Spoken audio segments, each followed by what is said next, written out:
Hello everyone. तो class tenth का ये बहुत जबरदस्त सवाल है। ऐसा मैंने लगभग 7-8 साल पहले एक वीडियो बनाया था जिसमें पी और क्यू की जगह वैल्यूज दे रखी थी एक्चुअल में। तो वो वीडियो भी आप सब मेरे से ले लेना। 9813646268। वो वीडियो लगभग 7-8 साल पहले बनाया था मैंने, तो इतने साल पहले भी देख लो। तो अभी हम फिलहाल क्लास टेंथ का एक क्वेश्चन कर रहे हैं ये। ठीक है, अभी थोड़ी देर में हम केस स्टडी स्टार्ट करने वाले हैं जब तक सभी नहीं आते। ठीक है जी। तो आइए इसको स्टार्ट करते हैं। एक बार आगे सभी। चलो पहले इस क्वेश्चन को कर लेते हैं, अच्छे से समझना। फिर देखना कि आपने कौन सा मेथड लगाया है और मैं कौन सा मेथड लगा रहा हूं। ए लैडर रेस्ट अगेंस्ट ए वर्टिकल वॉल। ठीक है बच्चों, थोड़ा सा इसको ऊपर भी कर देता हूं ताकि डायग्राम भी बन जाए हमारा आसानी से। ठीक है। तो हम एक वर्टिकल वॉल भी बना देते हैं बच्चों आपके साथ। ये लो, ये मैंने बना दी वर्टिकल वॉल। ओके। और एक लेटर है, वो भी बना देते हैं आओ। ए, ये जी। जब भी जिंदगी में लेटर वाला क्वेश्चन आए ना, एक बात हमेशा ध्यान रखना कि लेटर की लेंथ कभी चेंज नहीं होगी। ठीक है, लेटर खिसकती रहेगी। जैसे मैंने चेयर अपनी खिसका ली अभी थोड़ी सी, तो लेटर खिसकती रहेगी जितनी मर्जी। लेटर वाला जिंदगी में जब भी आ जाए सवाल, ठीक है, लेटर की लेंथ नहीं बदलेगी। अगर ये बात दिमाग में रखोगे तो ये क्वेश्चन कभी गलत हो ही नहीं सकता आपका। ठीक है, थोड़ा सा डायग्राम ठीक सा बना देते हैं हम। हम्म, तो आओ हाथों से ही बनाते हैं, ठीक बन जाएगा। तो आप स्केल से थोड़ा सा डायग्राम भी बना देना एग्जाम में। ठीक है। मान लो ये वॉल ए बी है। तो लेटर की पोजीशन बच्चों पहले कहां से कहां तक थी? पॉइंट ए से पॉइंट सी तक लेटर पड़ी हुई थी। और इसका फुट सी पे है अभी। मान लो ये खिसका, कितना खिसका? It's foot is pulled away from the wall through a distance P. मान लो फुट खिसक के डी पे आ गया। अच्छा, पहले लेटर कितना एंगल बना रही थी? अल्फा बना रही थी। ये ग्राउंड के साथ पहले कितना बना रही थी बच्चों? अल्फा एंगल के साथ इंक्लाइंड थी थ्रू टू द हॉरिजॉन्टल। ठीक है, हॉरिजॉन्टल मतलब यहाँ पे ग्राउंड है। और लेटर कितनी खिसकी है पीछे की तरफ? अवे लिखा हुआ है, अवे मतलब पीछे की तरफ खिसकाया इसको। तो एक एक वर्ड का मतलब है यहाँ पे। ठीक है बच्चों, कितने डिस्टेंस से? पी डिस्टेंस से इसको खिसकाया है। तो ऊपर से भी खिसकेगी। ऊपर से कितना खिसकी? अगर पीछे पी हुई है तो कुछ डिस्टेंस ऊपर से भी खिसकी। तो ध्यान रखना, बच्चों को ये थोड़ा कंफ्यूजन रहता है कि नीचे पी खिसकी है तो ऊपर भी पी खिसकेगी, ऐसा नहीं होता। तो ये क्यू डिस्टेंस से खिसकी है, ये दोनों अलग अलग डिस्टेंस दे रखे हैं। ठीक है। मैं फिर से कह रहा हूं, जब भी लेटर का कोई भी क्वेश्चन आ जाए, ऐसे बदल बदल के भी आ जाए, एक बात हमेशा ध्यान रखनी होती है, लेटर की लेंथ कभी चेंज नहीं होगी। तो मान लो ये लेटर की लेंथ एक्स मान ली मैंने। तो ईडी पे भी लेटर पड़ी है, और पहले कहां पड़ी थी? ए और सी पॉइंट पे पड़ी थी। लेटर के एंड पॉइंट्स ए और सी पॉइंट्स पे थे। तो पहले भी लेटर की लेंथ एक्स थी। और ऊपर से खिसक के ई पे आ गई तो पीछे से सी से डी पे खिसक के चली गई। और जब डी पे खिसक के चली गई तो एंगल किस में बदल गया बच्चों? बीटा में बदल गया। ये बात आप ध्यान रखना, ये मत भूलना। एंगल अल्फा से बीटा हो गया। ठीक है, ये सारी इंफॉर्मेशन थी। अब मेरे पास कुछ डेटा है नहीं, जैसे बीसी डेटा मेरे पास नहीं है, ना ही बीई डेटा है मेरे पास। ठीक है। तो बीसी को भी आप अपनी तरफ से कुछ ना कुछ वेरिएबल दे दो नाम। ठीक है, और बीई को भी दे दो। मान लो बीई को मैंने वाई कह दिया थोड़ी देर के लिए, और बीसी को मैंने जेड कह दिया। तो बताओ पूरा ए बी कितना हुआ बच्चों? पूरा A B Q plus Y. और पूरा बी डी क्या हो गया बच्चों? P plus Z.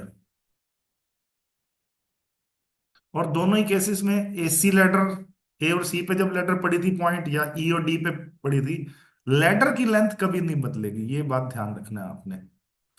ठीक है, अब हमें प्रूव क्या करना है, या शो क्या करना है कि भैया P by Q is cos beta minus cos alpha upon sine alpha minus sine beta.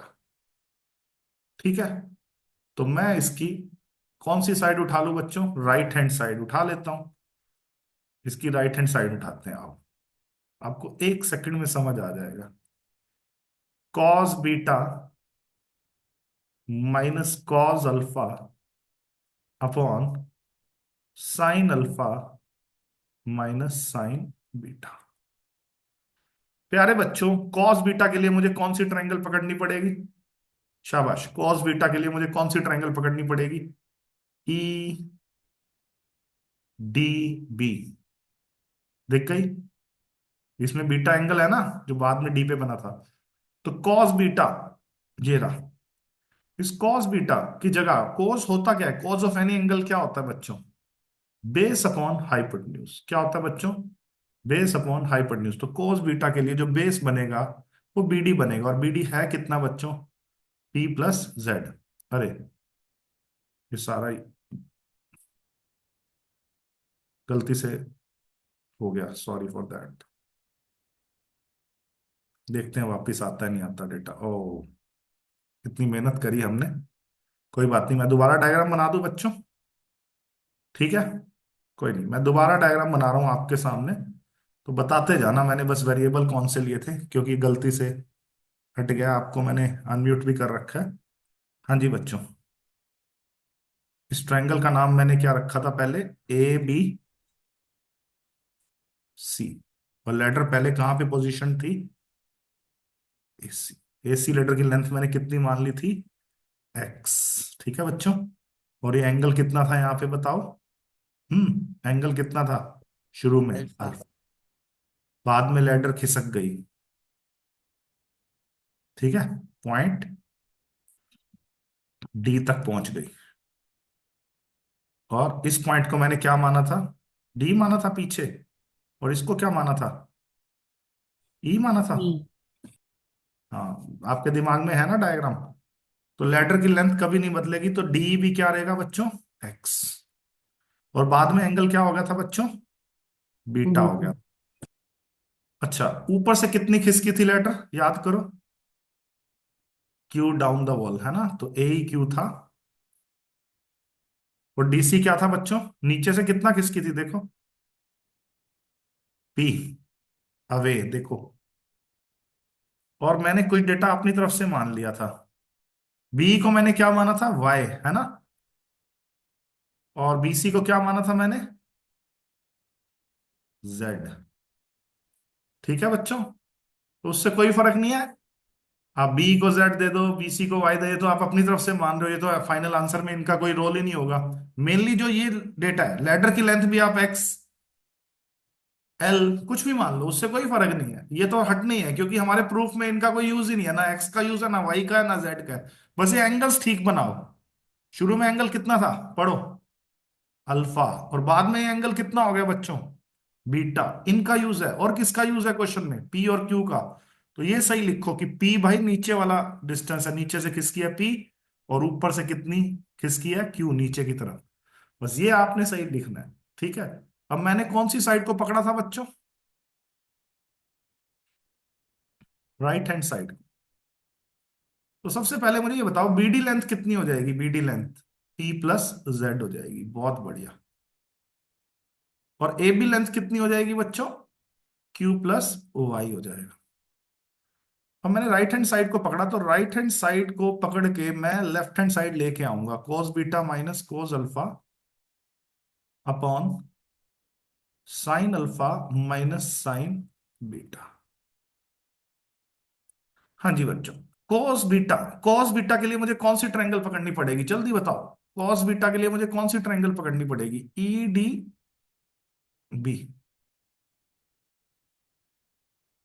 cos होता क्या है बच्चों? Base upon hypotenuse. तो बेस मेरा BD है, BD किससे मिलके बना है? P और Z से, P प्लस जेड। तो P plus Z upon hypotenuse X minus cos alpha के लिए मुझे कौन सी ट्रायंगल पकड़नी पड़ेगी? हाँ जी, कॉस अल्फा के लिए कौन सी ट्रायंगल पकड़नी पड़ेगी? ACB। ACB। Very good. तो कॉस अल्फा क्या होगा बच्चों? Base upon hypotenuse. तो z upon x, very good. नीचे आ जाओ डिनोमिनेटर में, साइन अल्फा के लिए सेम ट्रायंगल पकड़नी पड़ेगी, लेकिन साइन की रेशो क्या होती है बच्चों, परपेंडिकुलर अपॉन में हाइपोटेन्यूज, तो sine alpha Q plus Y upon X minus sine beta के लिए मुझे कौन सी ट्रायंगल पकड़नी पड़ेगी, ईडीबी। साइन क्या होता है, परपेंडिकुलर अपॉन में hypotenuse, Y upon x.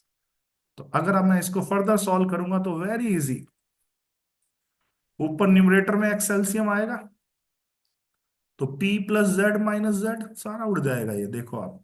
Denominator में क्या एलसीएम आएगा बच्चों, x, Q plus Y minus Y, z से z उड़ गया, y से y उड़ गया, नीचे x और ये x कट जाएंगे क्योंकि ये ऊपर आएगा ना x घूम के। तो फाइनली बच्चों क्या प्रूव हो गया, p अपॉन क्यू।